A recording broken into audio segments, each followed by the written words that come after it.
¿Cuántas ollas podridas se han destapado? ¿Usted sabe? ¿Quiere que le cuente? ¿Mm? Aquí leyendo a John Stuart Mill, un inglés excelente sobre la libertad. Un libro agotado, atípico, antiguo. No es fácil de conseguir, pero es genial, es genial. Vuelvo a preguntar, ¿cuántas ollas podridas se han destapado? ¿Que las vuelvan a tapar? ¿Vamos a tapar otra vez la podredumbre? ¿Se quiere usted convertir en cómplice gratis? ¿Mm? ¿Ustedes saben cuáles son los escándalos más grandes que ha descubierto y denunciado Gustavo Petro? ¿Saben cuáles fueron las ollas podridas que destapó primero como senador y luego como presidente de la República? Se los voy a contar. Porque aquí hay gente que hoy posa de reserva moral, de defensores de la democracia, de gente decente, mientras les da urticaria cada vez que alguien levanta la alfombra y aparecen las cucarachas del establecimiento corriendo desesperadas. Sin vergüenza. Petro denunció la parapolítica cuando muchos guardaban silencio por miedo o por conveniencia. Señaló cómo sectores políticos terminaron abrazados con paramilitares mientras el país enterraba muertos y fingía normalidad. Denunció las chuzadas ilegales, ese espionaje nauseabundo contra periodistas, magistrados y opositores. Porque en Colombia, algunos gobiernos confundieron el Estado con una oficina privada de persecución. Habló del saqueo de Agroingreso Seguro, donde subsidios destinados al campesino terminaron engordando bolsillos de terratenientes y privilegiados.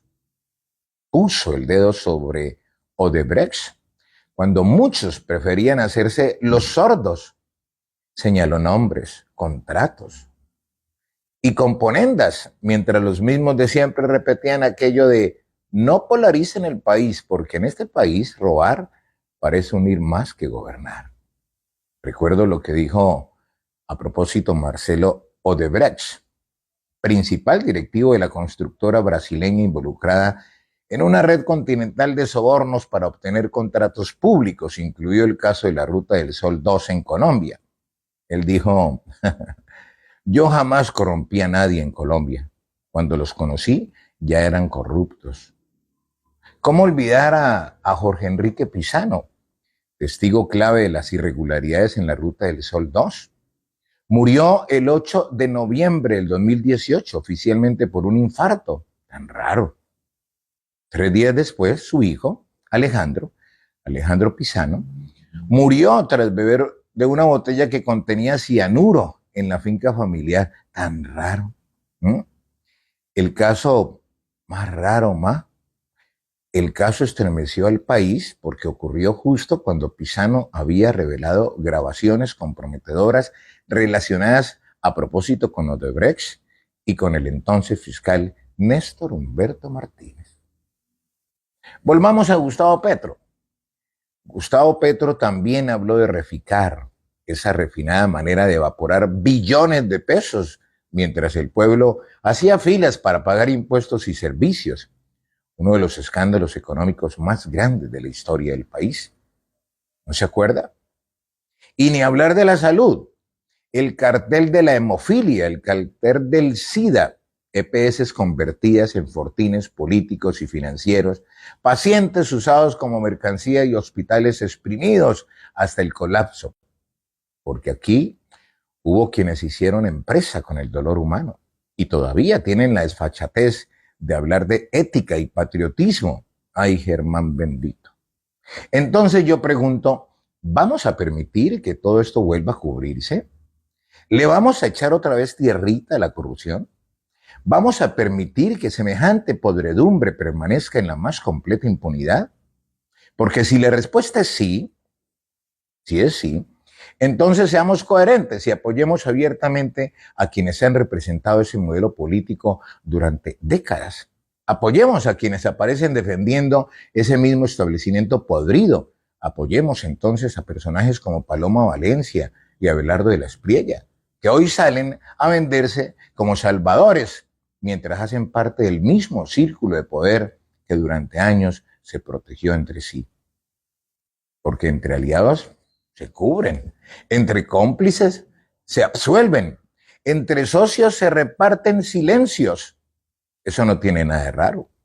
Lo raro sería que quienes han vivido el establecimiento ahora quisieran desmontarlo. Y ojo, ojo, nadie está diciendo que todo esté perfecto, claro que no.